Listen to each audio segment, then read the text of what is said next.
It's okay to be spiritual, even if you're not religious, don't have any crystals to put under the moon, and don't have time to meditate. Because that's when life gets fun, becomes fulfilling, and then you discover that it really is okay to be spiritual. This podcast is for entertainment purposes only. Views expressed are those of the hosts and guests' personal experiences. The information provided is not a substitute for professional advice, whether medical, legal, or otherwise. Welcome back to another episode of It's Okay to be Spiritual. I'm Lori and this is Helen. Hi. Helen shuffling our cards to have a look. Oh, here they go. Pick whichever, use your intuition. Which one do you like? It's this one that landed in my lap. Good one. In your experience, what's the biggest pitfall in the spiritual journey? Oh, I know. Not starting. You love this one. Not starting, Helen. Not starting the spiritual journey sucks. That's like living in the dark night of the soul, day in and day out. What's the dark night of the soul? Oh, Laurie, we disagree. We don't disagree. We have differing experiences of this, which is valuable, right? Because everyone has a different experience of it. Agree. So I don't remember a very specific night or day moment. Mine sort of like was this long, drawn-out, extended period of depression, really. So that was my dark night of the soul. I either stay like that or I change. That's interesting. Whereas mine was the tower from the tarot. So dark night of the soul, like before or after you learned to read tarot cards? Before. Oh. So I did pick it though, because I was playing around with some cards and I had some nasty ones come up and I was still looking at a book and I looked at the book and I thought, I don't like the look of that. And then that's what it was. That was the dark night of the soul coming in.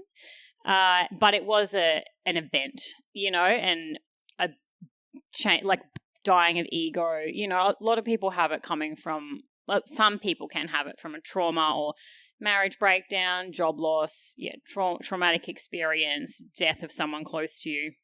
So to me, a dark night of the soul is a triggering event, whereas you see it as more of an ongoing thing. And then there's a point where it changes, right? Well, you really want the answers to those questions. Yeah. Who am I? Why am I here? What am I doing? What am I meant to be doing? How do I be happy?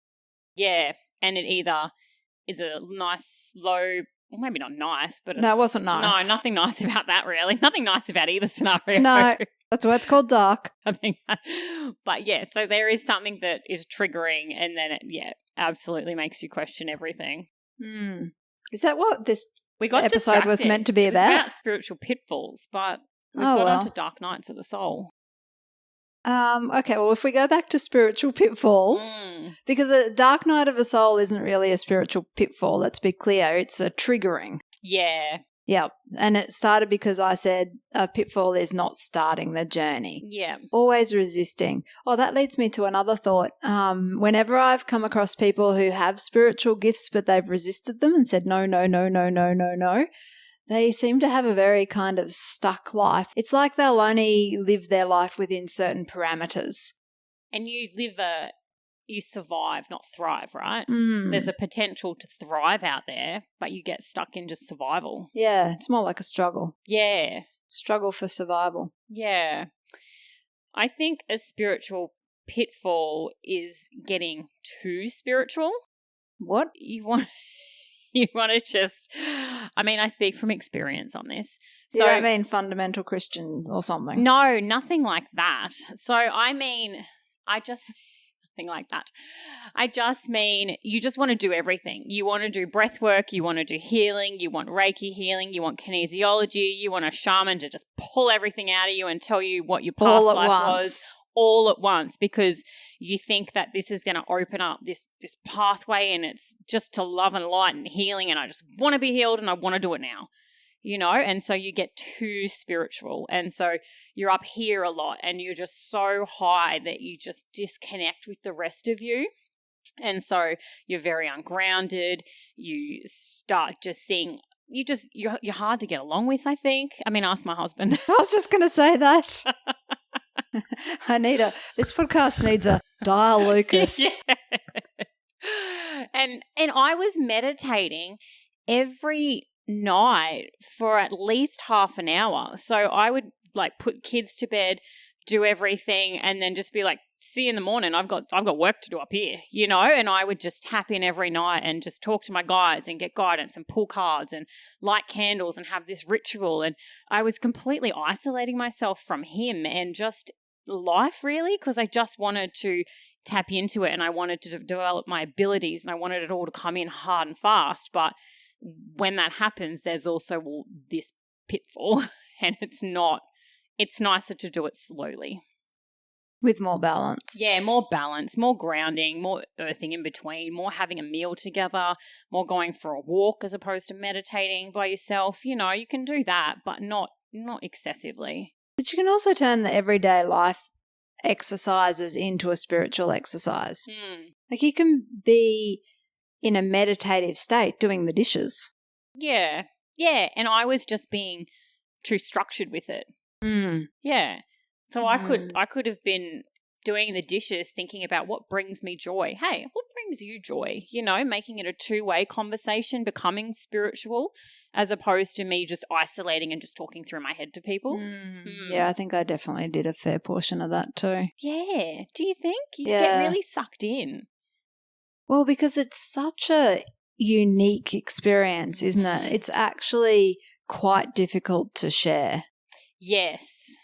And it has the only way I've found to share it is literally what we're doing, asking each other questions, being prepared to listen, and being prepared to accept that everyone's experience of even the same meditation will be different.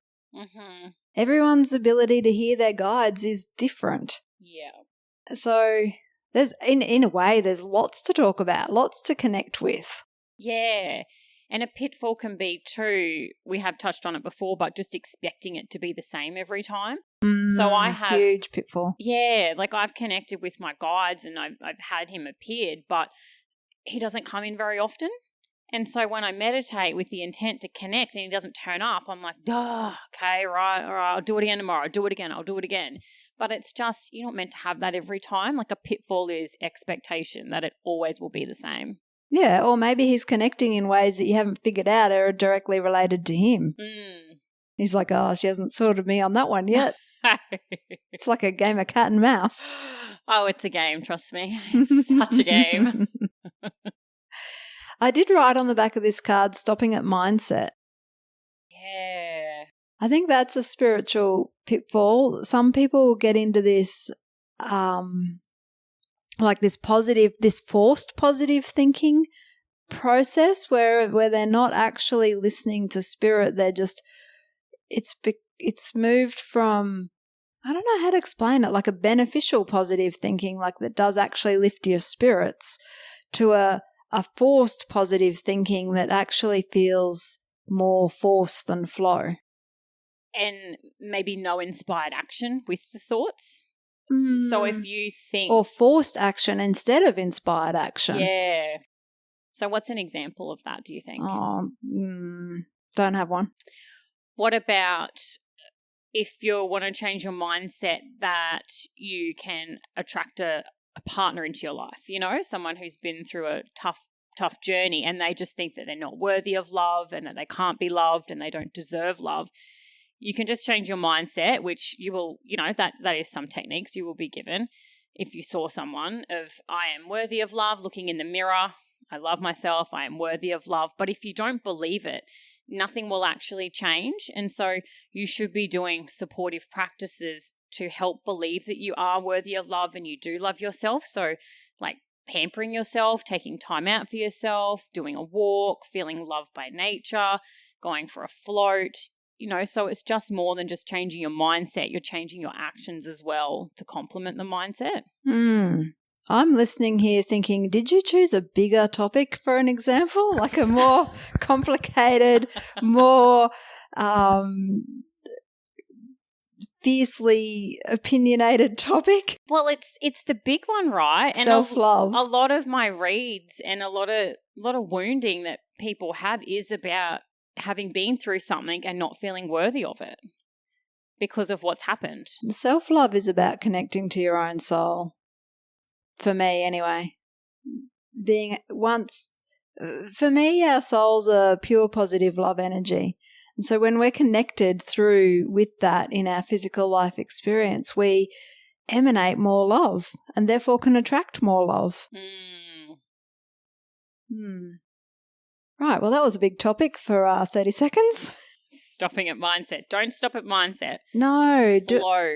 Yeah, but embody it, I suppose, is something that I meant as well.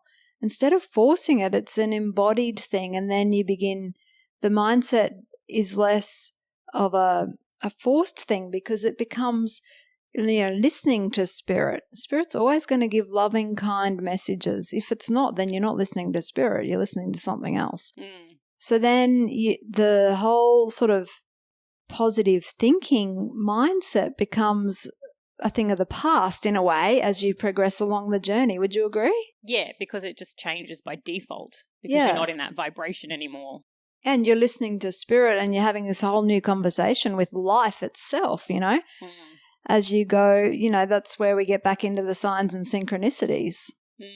Because life and spirit and your guides and whatnot are starting to communicate with you in a loving way. So, yeah, you've just elevated beyond positive thinking alone. And what about a pitfall of thinking that it should happen easy if it's meant for you? I shouldn't have to work hard at this. I shouldn't have to, the discipline and persistence. You need a lot of discipline and persistence.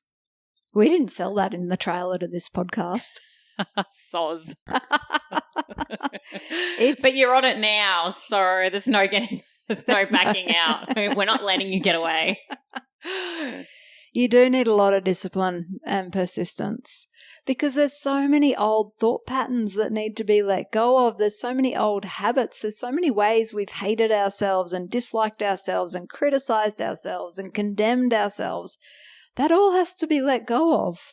But it does get easier, do you think? Easier and it begins to snowball. Yeah, it's not always going to feel so hard and like so much work and scheduling time in for yourself, like at some point it will just get easier and you may not be able to pinpoint that point. I think it just happens organically and you almost can't think back to when it changed. Absolutely. Yeah.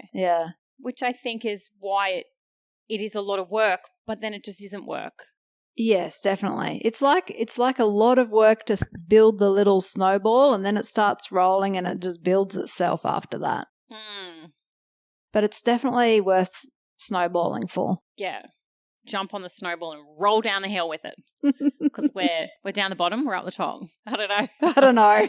Halfway. We're still rolling. We're still rolling. Catch us on the way down. So I think we've covered it. Yeah, I think that's it. The biggest pitfalls in the spiritual journey are worth every bit. So if you have any questions, send them in. If you have any pitfalls that we haven't thought of, send them in. Or ones that you want us to dissect a little bit more. Or ones that we might be able to share a little bit of our experience and make it easier. That sounds good. Yeah. Until then. We'll catch you next time. Bye for now.